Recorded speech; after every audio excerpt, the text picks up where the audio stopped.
Welcome. I'm Sebastian Mahfood, and you're listening to WCAT Radio, the on-air wing of En Route Books and Media, bringing you the dulcet sounds of Catholic wisdom. Folks, back to the Pat Flynn Show. Today's episode is going to be a lesson in philosophy and literature. We are going to explore a little bit of moral philosophy. I should also say there's a hint of theology in here as well. And we're going to do this by reading, I'm going to read to you the first two chapters of Mere Christianity by C.S. Lewis and then offer some comments. I said I was thinking about starting a series where I work through some of my favorite books with you and offer some commentary as we read through part or all of the work. I got a lot of emails in support of this idea, so we're going to try it out. And I've gathered a collection of books I think will do really well for this series, that have something really important to teach us, that have influenced me greatly. And I figured, well, let's start with Mere Christianity by C.S. Lewis. And there's a couple reasons for this. One is, even as I was becoming very interested in Christianity, I actually put C.S. Lewis off for a long time. I knew he was a popular author. I knew that everybody loved him. But I was spending so much time in the deep literature that I figured, well, whatever C.S. Lewis has to offer, chances are I've probably heard that plus a whole lot more, and probably better versions of it, since I'm kind of like deep in the philosophical weeds here. That was a huge mistake. C.S. Lewis was a genius on many levels, and I wish that I would have been exposed to him a lot sooner than I was. And I want to help to try and articulate his genius as we work through this together. Very famously, at the beginning of Mere Christianity, about the first 4 chapters, he develops what's known as the moral argument. And this is a very famous argument, and we're going to work through it together, but he does it in such a way that it's so clear and so concise and so well written that the danger is, I think, people might underestimate the force of the argument. But many professional philosophers today still go back and reference Lewis and comment on the work of Lewis, because he really did such a good job not only of presenting this argument in its full rigor, at least as best as you can do for a popular audience, but he made it accessible. He made it popular to help people understand, okay, there seems to be some type of connection here between our perception of objective moral values and duties. That means a really right and really wrong in the world, and some transcendent anchor point, some transcendent plumb line. It seems like in order to get the idea of right and wrong off the ground, its standard of support, like I said, some type of transcendent plumb line or reference point or something like that. And we'll see how this argument is developed as we work through the first couple of chapters of Mere Christianity here. And what's wonderful about this book is he really takes his time. He's very patient, and he's making a cumulative philosophical case for a religious worldview, before he actually just takes that as a starting point and then begins to explore matters of theology. So he has a sort of preamble where he's working up to the coherence and consistency of the religious Christian worldview. And then only once he's established that philosophically does he then begin to try and explore and make sense of what he calls a mere Christianity, or the tenets of Christianity that are pretty much shared among all the major branches and denominations. So if you've never read this book, I highly recommend it. It was something that, like I said, I put off for far too long, and it's just, I mean, Lewis was such a wonderful writer, as you'll see. I'm not going to do him justice. I'm not great at reading things out loud, but I'm going to do the best I can. And then I may make remarks throughout. I may just reserve my remarks through the end. We'll see how the Spirit moves me, okay? So this is Chapter 1 of Mere Christianity. This is entitled The Law of Human Nature. Here we go. Everyone has heard people quarreling. Sometimes it sounds funny, and sometimes it sounds merely unpleasant. But however it sounds, I believe we can learn something very important from listening to the kind of things they say. They say things like this: "How'd you like it if anyone did the same to you?" "That's my seat. I was there first." "Leave him alone. He isn't doing you any harm." "Why should you shove in first?" "Give me a bit of your orange. I gave you a bit of mine," as well as uneducated, and children as well as grown-ups. Now, what interests me about all these remarks is that the man who makes them is not merely saying that the other man's behavior does not happen to please him. He is appealing to some kind of standard of behavior which he expects the other man to know about. And the other man very seldom replies, "To hell with your standard." Nearly always he tries to make out that what he has been doing does not really go against the standard, or that if it does, there is some special excuse. He pretends there is some special reason in this particular case why the person who took the seat first should not keep it, or that things were quite different when he was given the bit of orange, or that something has turned up which lets him off keeping his promise. It looks, in fact, very much as if both parties had in mind some kind of law or rule of fair play or decent behavior or morality or whatever you like to call it, about which they really agreed. And they have. If they had not, they might, of course, fight like animals. But they could not quarrel in the human sense of the word. Just turning the page here, folks. We're old school with the book. Okay, next paragraph.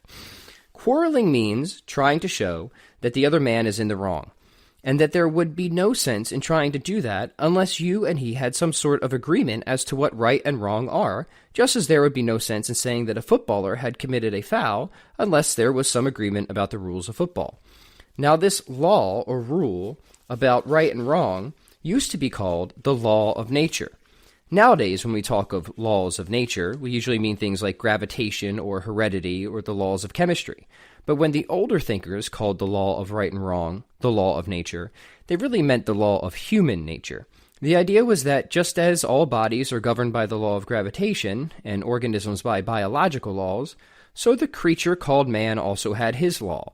With this great difference, that a body could not choose whether it obeyed the law of gravitation or not, but a man could choose either to obey the law of human nature or to disobey it.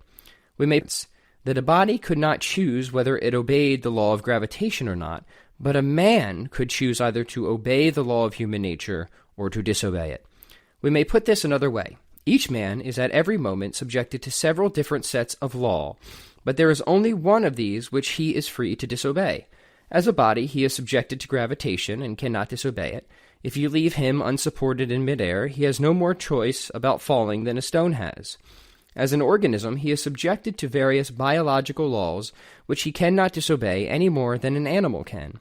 That is, he cannot disobey those laws which he shares with other things. But the law which is peculiar to his human nature, the law he does not share with animals or vegetables or inorganic things, is the one he can disobey if he chooses. This law was called the law of nature because people thought that everyone knew it by nature and did not need to be taught it. They did not mean, of course, that you might not find an odd individual here or there who did not, but taking the race as a whole, they thought that the human idea of decent behavior was obvious to everyone, and I believe they were right. If they were not, then all the things we said about the war were nonsense.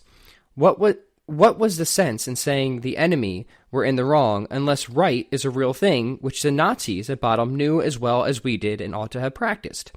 If they had no notion of what we mean by right, then though we may still have had to fight them, we could no more have blamed them for that than for the color of their hair. I know that some people say the law of nature or decent behavior known to all men is unsound because different civilizations in different ages have had quite different moralities. But this is not true. There have been differences between their moralities, but these have never amounted to anything like a total difference. If anyone will take the trouble to compare the moral teaching of, say, the ancient Egyptians, Babylonians, Hindus, Chinese, Greeks, and Romans, what will really strike him will be how very alike they are to each other and to our own. Some of the evidence for this I have put together in the appendix of another book called The Abolition of Man. But for our present purpose, I need only ask the reader to think what a totally different morality would mean. Think of a country where people were admired for running away in battle, or where a man felt proud of double-crossing all the people who had been kindest to him. You might just well as try to imagine a country where 2 and 2 made 5. Men have differed as regards to what people you ought to be unselfish to, whether it was only your own family or your fellow countrymen or everyone, but they have always agreed that you ought not to put yourself first. Selfishness has never been admired. Men have differed as to whether you should have 1 wife or 4, but they have always agreed that you must not simply have any woman you liked. But the most remarkable thing is this. Wherever you find a man who says he does not believe in a real right and wrong, you will find the same man going back on this a moment later. He may break his promise to you, but if you try breaking one to him, he will be complaining, "It's not fair," before you can say Jack Robinson. A nation may say treaties don't matter, but then next minute they spoil their case by saying that the particular treaty they want to break was an unfair one. But if treaties do not matter, then there is no such thing as right and wrong. In other words, there is no law of nature. What is the difference between a fair treaty and an unfair one? Have they not let the cat out of the bag and shown that, whatever they say, they really know the law of nature just like anyone else? It seems, then, we are forced to believe in a real right and wrong. People may sometimes be mistaken about them, just as people sometimes get their sums wrong. But they are not a matter of mere taste and opinion any more than the multiplication table. Now, if we are agreed to that, I go on to my next point, which is this. None of us are really keeping the law of nature. Exceptions among you, I apologize to them. They had much better read some other book, for nothing I am going to say concerns them. And now, turning to the ordinary human beings who are left, I hope you will not misunderstand what I am going to say. I am not preaching, and heaven knows I do not pretend to be better than anyone else. I am only trying to call attention to a fact, the fact that this year, or this month, or more likely, this very day, we have failed to practice ourselves the kind of behavior we expect from other people. There may be all sorts of excuses for us. That time you were so unfair to the children was when you were very tired. That slightly shady business about the money, the one you have almost forgotten, came when you were very hard up. And what you promised to do for old so-and-so and have never done, well, you never would have promised if you had known how frightfully busy you were going to be. And as for your behavior to your wife or husband or sister or brother, if I knew how irritating they could be, I would not wonder at it. And who the dickens am I, anyway? I am just the same. That is to say, I do not succeed in keeping the law of nature very well, and the moment anyone tells me I am not keeping it, there starts up in my mind a string of excuses as long as your arm. The question at the moment is not whether they are good excuses. The point is that they are one more proof of how deeply, whether we like it or not, we believe in the law of nature. If we do not believe in decent behavior, why should we be so anxious to make excuses for not having behaved decently? The truth is, we believe in decency so much, decently. The truth is, we believe in decency so much, we feel the rule of law pressing on us so that we cannot bear to face the fact that we are breaking it, and consequently, we try to shift the responsibility. For you notice that it is only for our bad behavior that we find all these explanations. It is only our bad temper that we put down to being tired or worried or hungry. We put our good temper down to ourselves. These, then, are the 2 points I wanted to make. First, that human beings, all over the earth, have this curious idea that they ought to behave in a certain way and cannot really get rid of it. Secondly, that they do not in fact behave in that way. They know the law of nature, they break it. These 2 facts are the foundation of all clear thinking about ourselves and the universe we live in. That, my friends, is chapter 1 of Mere Christianity, and he goes on to develop what Lewis is saying here that I think are really important to understand. One is that he's affirming our, what we would say, our basic moral experience, that in our everyday lives, we all perceive of an objective standard of right and wrong, meaning we all believe that at least some things are morally unacceptable and other things are morally praiseworthy. I mean, of course we all assume this. I mean, just think of typical political conversation. Every single day, people are going out there saying how this politician is doing this thing that is terrible and wrong, or this other politician is going out there and doing this other thing that is terrible and wrong. So many of the arguments, especially in the political arena, are given on moral grounds, not necessarily pragmatic grounds or economic grounds, but on moral grounds. People are saying, no, this is wrong. This is really wrong, and here's why. So we all assume this is what, and here's why. So we all assume this is what we would call a sort of properly basic belief, that there seems to be real moral facts about the world in which we live, that morality, that right and wrong is a feature of reality. And this is a really interesting thing to kind of stew about and think about, because it is so basic and it is so immediate to our experience. And Lewis, in the next chapter, he goes through some more objections, and I think we will dive into that here. But I just want to stay on this first one. And he says there are some common confusions when people think about our moral experience. And one is that, well, look, it's sort of a social construct is one thing that people will come up, and different cultures had different moral systems over time. But Lewis rightly corrects that. And he systems over time. But Lewis rightly corrects that. And he says, no, there's never been anything such as a different morality ever throughout any time period, and any culture, any population, etc. Rather, what you see when you examine different cultures is a sort of just accordion like role that morality plays, meaning that some moral principles can be expanded and contracted, especially in relation to other principles. And he gives a couple examples here. Like not every country or population or culture or time thought that you should be unselfish to everyone. But certainly every culture, country, population, and time had some understanding of the moral rightness of being unselfish, even if it was just to your own family member. Guiding moral principle through all times and places. What has differed is the interpretation of moral facts for people, meaning, okay, some cultures would only consider their family to be their neighbor or their tribe, but anybody who isn't in their tribe isn't their neighbor, so we're not going to treat them like ourselves. Or if you're not part of my country, you're not my neighbor.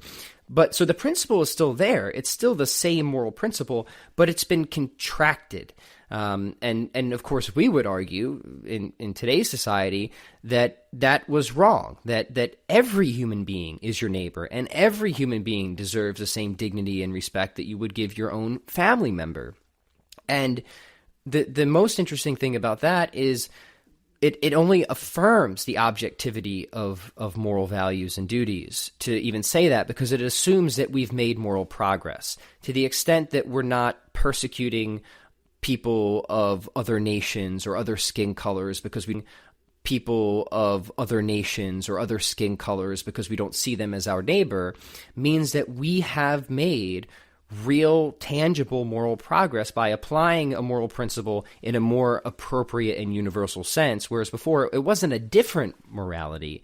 It was just the same morality not being equally applied or appropriately applied. And when you look through, the different cultures of times, you see it was nobody ever had a totally different morality or a totally different law of human nature, as Lewis calls it. Rather, what we see are just different expressions of the same basic moral values and duties and different applications. But as Lewis kind of ironically points out, he's like, there's never been a time where people thought it was admirable to run away in battle or to double cross everybody who was ever kindest to you. Like, just think of how absurd that would be, how laughable. You think you'd be watching a Monty Python sketch. In itself, affirming the realness of morality in our world. And what Lewis is eventually going to get to is he's going to have us.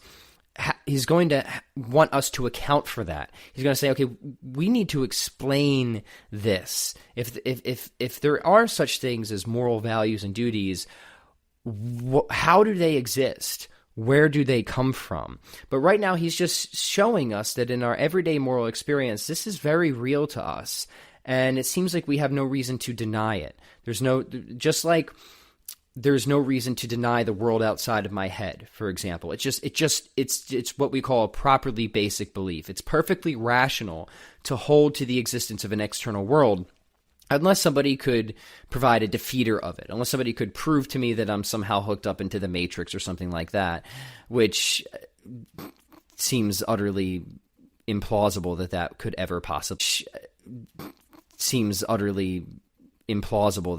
ever possibly happen.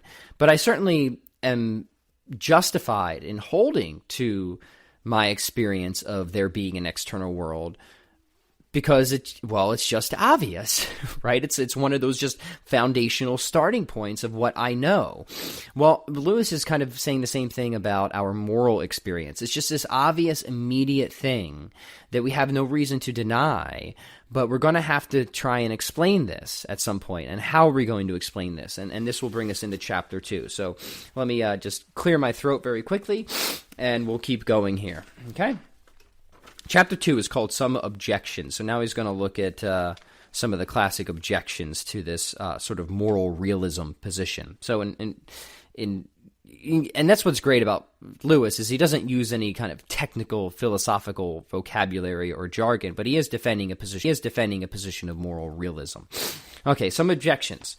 If they are the foundation, I had better stop to make that foundation firm before I go on. Some of the letters I have had show that a good many people find it difficult to understand just what this law of human nature or moral law or rule of decent behavior is. For example, some people wrote to me saying, "Isn't what you call the moral law simply our herd instinct, and hasn't it been developed just like all our other instincts?"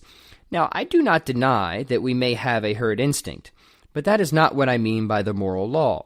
We all know what it feels like to be prompted by instinct, by mother love, or sexual instinct, or the instinct for food. It means that you feel a strong want or desire to act in a certain way. And, of course, we sometimes do feel just that sort of desire to help another person.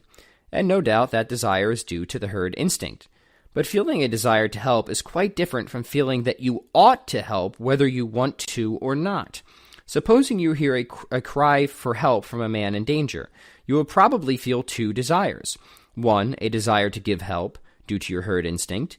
The other, a desire to keep out of danger, due to the instinct for self-preservation. But you will find inside you, in addition to these two impulses, a third thing which tells you that you ought to follow the impulse to help and suppress the impulse to run away. Now, this thing that judges between two instincts, that decides which should be encouraged, which itself cannot itself be either of them. You might as well say that the sheet of music which tells you at a given moment to play one note on the piano and not another is itself one of the notes on the keyboard. The moral law tells us the tune we have to play. Our instincts are merely the keys. Another way of seeing that the moral law is not simply one of our instincts is this. If two instincts nothing in a creature's mind except those two instincts, obviously the stronger of the two must win. But at those moments when we are most conscious of the moral law, it usually seems to be telling us to side with the weaker of the two impulses. You probably want to be safe much more than you want to help the man who is drowning. But the moral law tells you that you ought to help him all the same. And surely it often tells us to try to make the right impulse stronger than it naturally is. I mean, we often feel it our duty to stimulate the herd instinct by waking up our imaginations and arousing our pity and so on, so as to get up enough steam for doing the right thing. But clearly we are not acting from instinct when we set about making an instinct stronger than it is. The thing that says to you, your herd instinct is asleep, wake it up, cannot itself be the herd instinct. The thing that tells you which note on the piano needs to be played louder cannot itself be that note. Here was one of our instincts. We ought to be able to point to some one impulse inside us, which was always what we call, quote, good, always in agreement with the rule of right behavior. But you cannot. There is none of our impulses which the moral law may not sometimes tell us to suppress, and none which it may not sometimes tell us to encourage. It is a mistake to think that some of our impulses, say mother love or patriotism, are good, and others, like sex or the fighting instinct, are bad. All we mean is that the occasions on which the fighting instinct or the sexual desire need to be restrained are rather more frequent than those for restraining mother love or patriotism. But there are situations in which it is the duty of a married man to engage his sexual impulse and of a soldier to encourage the fighting instinct. There are also occasions on which a mother's love for her own children or a man's love for his own country have to be suppressed, or they will lead to unfairness towards other people's children or countries. Strictly speaking, for his own country have to be suppressed, or they will lead to unfairness towards other people's children or countries. Strictly speaking, there are no such things as good and bad impulses. Think once again of a piano. It has not got two kinds of notes on it, the right notes and the wrong ones. Every single note is right at one time and wrong at another. The moral law is not any one instinct or set of instincts. It is something which makes a kind of tune, the tune we call goodness or right conduct, by directing the instincts. By the way, this point is of great practical consequence. The most dangerous thing you can do is to take any one impulse of your own nature and set it up as the thing you ought to follow at all costs. There is not one of them which will not make us into devils if we set it up as an absolute guide. You might think love of humanity in general was safe, but it is not. If you leave out justice, you will find yourself breaking agreements and faking evidence in trials. Just a social convention, something that is put into us by education. I think there is a misunderstanding here. The people who ask that question are usually taking it for granted that if we have learned a thing from parents and teachers, then that thing must be merely a human invention. But of course, that is not so. We all learn the multiplication table at school. A child who grew up alone on a desert island would not know it. But surely it does not follow that the multiplication table is simply a human convention, something human beings have made up for themselves, and might have made different if they had liked. I fully agree that we learn the rule of decent behavior from parents and teachers and friends and books as we learn everything else. But some of the things we learn are mere conventions which might have been different. We learn to keep to the left of the road, but it might just have been well to keep to the right. And others of them, like mathematics, are real truths. The question is to which class the law of human nature belongs. There are two reasons for saying it belongs to the same class as mathematics.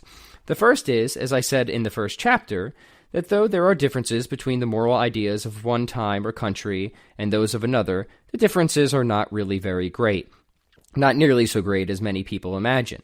And you can reckon the differences are not really very great. Not nearly so great as many people imagine. And you can recognize the same moral law running through all of them. Whereas mere conventions, like the rule of the road or the kind of clothes people wear, may differ to any extent. The other reason is this.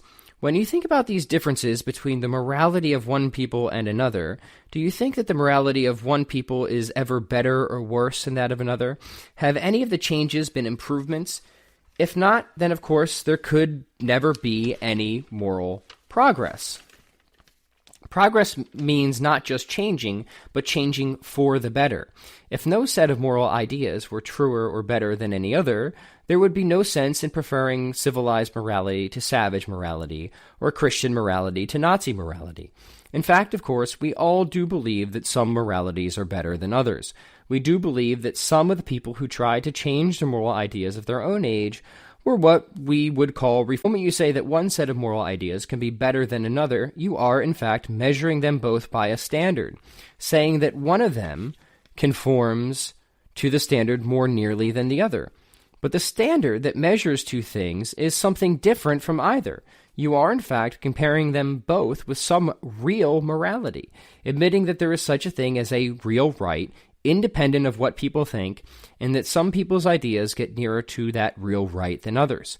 Or put it this way, if your moral ideas can be truer, and those of the Nazis less true, there must be something, some real morality for them to be true about. The reason why your idea of New York can be truer or less true than mine is that New York is a real place, existing quite apart from what either of us thinks. If when each of us said New York, each means merely the town I am imagining in my own head, how could one of us have truer ideas than the other? There would be no question of truth or falsehood at all. In the same way, if the rule of decent behavior simply meant whatever each nation happens to approve, there would be no sense in saying that any one nation had ever been more correct in its approval than any other. No sense in saying that the world could ever grow morally better or morally worse. I conclude, then, that though the difference between people's ideas of decent behavior often make you suspect or morally worse. I conclude, then, that though the difference between people's ideas of decent behavior often make you suspect that there is no real natural law of behavior at all, yet the things we are bound to think about these differences really prove just the opposite. But one word before I end. I have met people who exaggerate the differences because they have not distinguished between differences of morality and differences of belief about facts. For example, one man said to me, 300 years ago, people in England were putting witches to death. Was that what you call the rule of human nature or right conduct? But surely the reason we do not execute witches is that we do not believe there are such things. If we did, if we really thought that there were people going about who had sold themselves to the devil and received supernatural powers from him in return, and were using these powers to kill their neighbors or drive them mad or bring bad weather, surely we would all agree that if anyone deserved the death penalty, here, the difference is simply about matter of fact. It may be a great advance in knowledge not to believe in witches. There is no moral advance in not executing them when you do think that they are there. You would not call a man humane for ceasing to set mouse traps if he did so because he believed there were no mice in the house. End of chapter 2. So what is Lewis getting at here? Well, he's clearing away a number of common objections to the existence of objective moral values and duties. And in that last part, he's pointing out again what sometimes seems to be a difference in morality is really a confusion of facts about the world and how we apply our moral principles. And he uses the famous example of witches. And he says, look, the moral principles are the same. The difference is that we just now have good reason to think that witches don't exist. But if you really did believe that these people sold themselves to the devil and causing famines, and surely if you believe in justice and punishment, anybody who deserved justice and punishment would be these people. So again, it's not a difference in our moral principle. It's a difference in a better understanding of the facts of the world and coming to realize, okay, maybe our idea of witches was misguided. But it's no different than wanting to punish people who do other morally grave acts. It's just a difference of having a better understanding of the world in which we live in, which then helps us to better apply our moral principles. So he does a very nice job of pointing that out. It's the same thing in other cultures and even Nazi Germany, is that through times, and like you can look at slavery too, as an example of not having a proper understanding of humanity and human nature. It's not that, everybody who held slaves didn't believe in treating your neighbors equally. It's that they felt that some people weren't fully human, so they didn't count as neighbors. So it's a misunderstanding of the facts about the world we live in. And when you have a misunderstanding of the facts, you're not going to be able to appropriately apply these rules of decent behavior, moral principles, etc. So moral progress, which Lewis points out, can only be possible, and we all believe that moral progress has been made. We all deep down know that Germany now is way better than Germany in World War II, that America now is way better than when America practiced slavery. But if we want to say that, yes, we have made moral progress, then we again are just affirming that. But if we want to say that, yes, we have made moral progress, then we again are just affirming that morality is an objective feature. What does objective mean? Objective means that it's valid and binding, independent of human opinion. That's what objective means. I should have defined that earlier, but I think Lewis has done a good job of describing it, meaning that whatever is right, regardless of whether you think it is or not. Whatever is wrong, regardless of whatever you think it is or not. The other thing that Lewis kind of hedges against, and he talks about kind of the herd instinct and things like that, and showing why morality cannot be accounted for purely by instincts alone. It's this interesting thing that sort of governs above the instincts, is that any one thing that we might consider a virtue can actually become something of a vice if we just attach ourselves to only that virtue and elevate it absolutely at the cost of everything. But then we never show any mercy. We'll often turn into cruel people. But if we think that, our caring of all humanity is the only good thing, but we never care about justice, then like Lewis says, we'll fake evidence, we'll lie just to get people off the hook. So the idea of an objective morality doesn't commit us to any particular form of moral absolutism in a sense that this one particular action is always right or this one particular action is always wrong. No, he's being much more nuanced in that, and he's saying something that I think we all know is intuitively obvious. What is right in one instance might be wrong in another instance, or wrong if it's taken too far. So he's showing that there's a difference between objective morality, holding to various moral absolutes, but also there's the one thing he didn't differentiate in this chapter. He might get on to the next. I don't want to get too far. One thing he didn't differentiate in this chapter. He might get on to the next. I don't want to get too far ahead of myself. Is the idea of objective morality is not the same as universal morality. To say that something is objective, again, means it's valid and binding, independent of any human opinion. Say the Nazis won World War II, and say they brainwashed or killed off anybody who thought differently than they did. Well, if Lewis's arguments are correct, and I believe they are, the Nazis and everybody who lived in the world would still be wrong about their worldview and about how we should treat other people and genocide and euthanasia and gas. That would still be wrong even if everybody thought it was right. So objectivity does not mean universality, okay? Just because even if everybody thought that rape was right, for example, if you could brainwash into everybody thinking that, it would still be wrong. It would still be wrong. And that's part, and of course, this helps to affirm moral progress, right? If there was a time where even the majority of people thought that something like slavery was right, it was still wrong. Majority thinks something. What matters is it actually right or is it actually wrong? And that's what Lewis is helping to articulate here. So in this chapter, he shows that, okay, look, we can't just chalk this up to instincts. There's something more going on here than purely those sort of those base animal instincts. That the morality is teaching us to play a sort of tune with our instincts. It's governing our instincts, kind of telling us that we should suppress some instincts at some times, encourage other instincts at other times, to make sure that we're engaging in right conduct. So I'm contemplating if we should keep going on here. There's 2 more chapters where he draws this out, but let me see how many pages there are. So that's 1, 2, 3, 4. I don't want to keep you too long. You know what?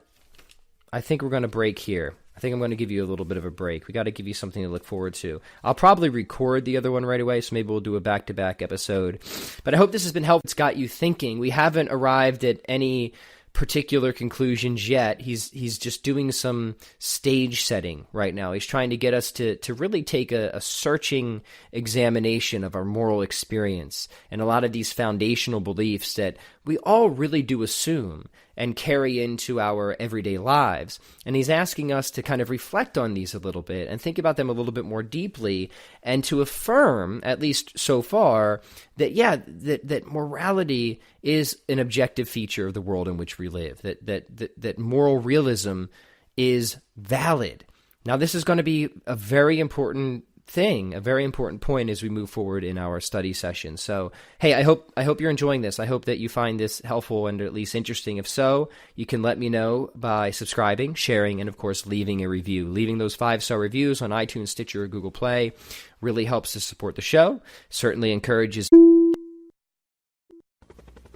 We hope you enjoyed the program and will join us back for another show on WCAT Radio. This is Sebastian Mahfood. Good day.